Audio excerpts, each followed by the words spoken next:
talk about some of the top soccer headlines. And the first headline I'm going to talk about is Gundogan has okay, there's multi parts to this from Gundogan. Um there's multi parts to this to Gundogan.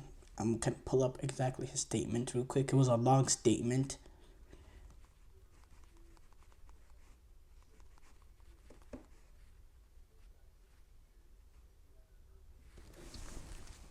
Let's go. Let's open up. So Gundogan, he retired from Germany duty after 82 caps for Germany. He announced his retirement on social media on Monday. He was actually the captain of Germany at the European Championship this summer. He's played in 82 games for his country. So this is what he said specifically.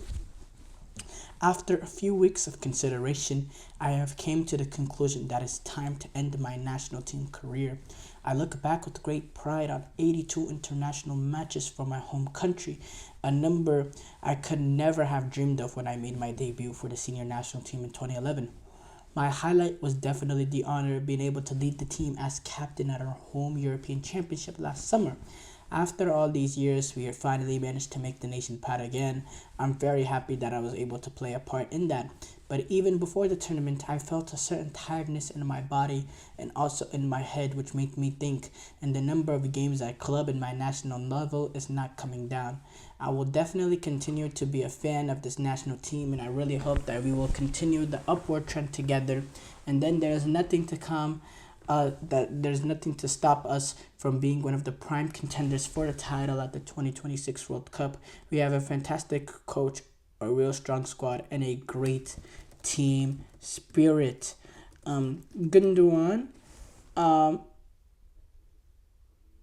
he had a brilliant Germany career. Despite he was involved squads at a lot of major tournaments. Euro 2012, Euro 2012, Euro 2020, the 2018 World Cup, 2022 World Cup.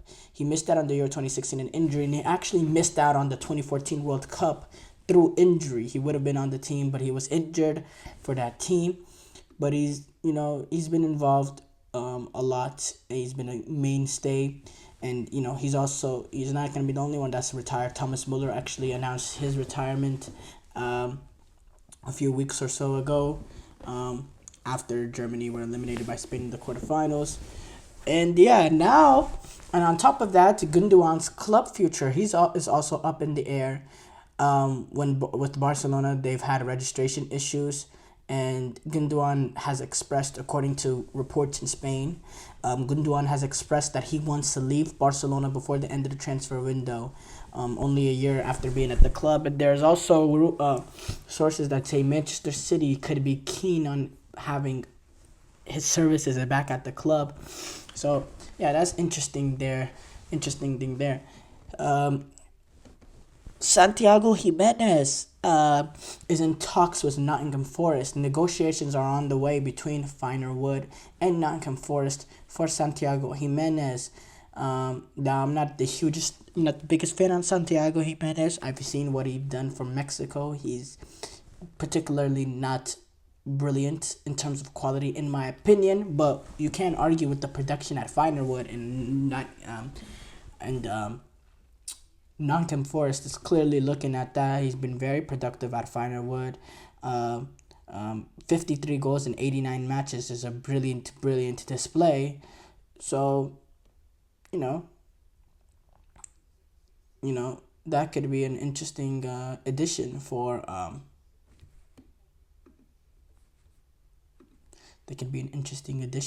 Nottingham Forest in their battle to stay up. Barcelona, interesting. Barcelona are actually, the word is studying for a move for Federico Chiesa. According to sources, they believe that it will only be around 14 million euros. That'll be the valuation that is needed to land Federico Chiesa Oh, and yeah, Barcelona remain interested in him. They're getting a player on low value who's shown some high levels, especially going back to Euro 2021, but hasn't really been the same since then. If you're looking at Hansi Flick, maybe a player like him, his directness, you can get the best out of him. Now, Federico Chiesa is a very similar player to Nico Williams in terms of their player profile. So it'll be interesting to see if Barcelona can get it done. And yeah, and if Chiesa, if that does get through, it will make it easier for Juventus to get Raheem Sterling, which sources say Juventus are making an inquiry over Raheem Sterling. The 29-year-old came out with a statement after not being involved even in the squad against City.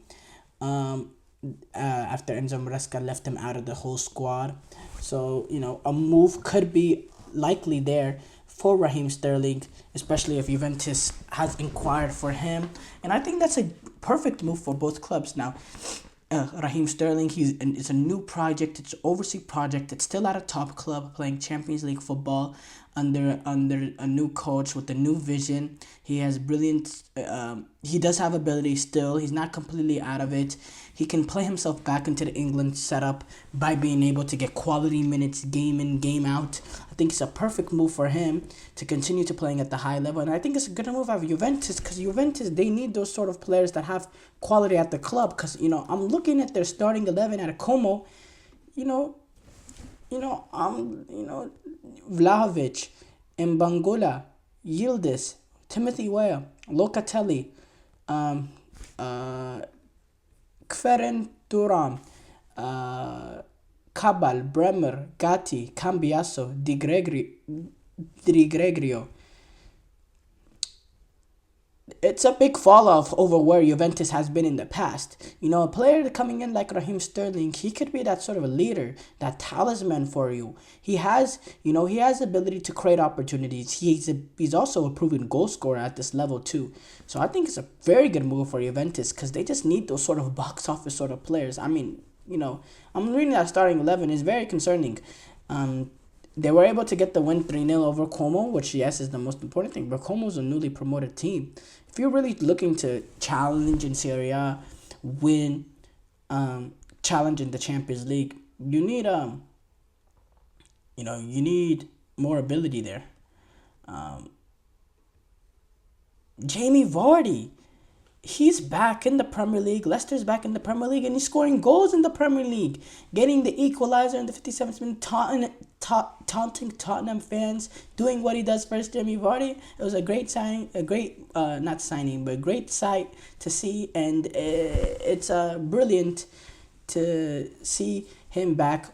The atmosphere at the King's Power Stadium was absolutely electric. That's a club that's hoisted a Premier League before, so having them back into in the Premier League is absolutely brilliant. So great thing to see. Man United, they have came up with a new sort of strategy to be able to get Manuel Ugarte after not being able to afford PSG's or not being able to willing to pay PSG's 51 million euros asking price. And after signing Lenny Yoro, Matthias de Ligt, Joshua Zirkzee, and Nusar Mazraoui, they still have another big target, their main target in Ugarte left, their main target left. And United, they believe that the price point for Ugarte is too much, and they're willing to wait all the way up to the deadline to be able to get PSG to reconsider their asking price. United believe Ugarte is not part of PSG's plans, not part of Luis Enrique's plans, and they might be forced to sell him at the end of the deadline for whatever that they can get, and that and they'll be willing to wait until the deadline, according to these sort of reports. Now, if these reports are true, I don't know why you would leak your strategy like that. That makes no sense to me. But this is like good certified reporters that are reporting this news, so you have to say you can't you can't deny what they're saying. Thierry Henry, he resigns from France's youth team after winning the silver medal at the Paris Olympics. he said, Thierry Henry said, I have to thank the FFF and Philip Diallo, the president of the FFF, who gave me this amazing opportunity. Winning a silver medal at the Olympics for my country will remain one of the proudest achievements of my life. I'm incredibly grateful to the federation, the players, the staff, and the supporters who allowed me to live out a magical experience. So yeah, Thierry Henry will not be the manager for France youth team anymore as he looks for his next moves. I don't think winning the silver medal is really as big of an accomplishment as what he's trying to make it seem. Yeah, you could say it's a proud moment, but with the players that he had, in the combination that this was a home home Olympic Games, and they were one of they were one of the main teams that took it very, very seriously as well. Well, to be honest, all the teams took it seriously, but I mean the fact that Spain didn't bring their best. France, they brought Michael Olise. They brought Jean-Philippe Mateta, Lacazette. They should have won the Olympic Games. They didn't, and I guess proud accomplishment for Thierry Henry. But yes, guys, that's thank you guys for tuning into the GSMC Soccer Podcast presented by the GSMC Sport Network. Your support means a lot to us, so please remember to subscribe to the show and leave a positive review. It really does make a difference. We also invite you to follow us on Facebook, Twitter, TikTok, and Instagram for more content and updates. So thank you once again. Have a wonderful, wonderful day.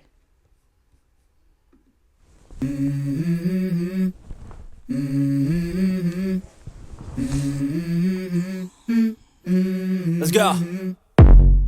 I wake up to a little bit of drool on my pillow, feel like it's gonna be a bad day.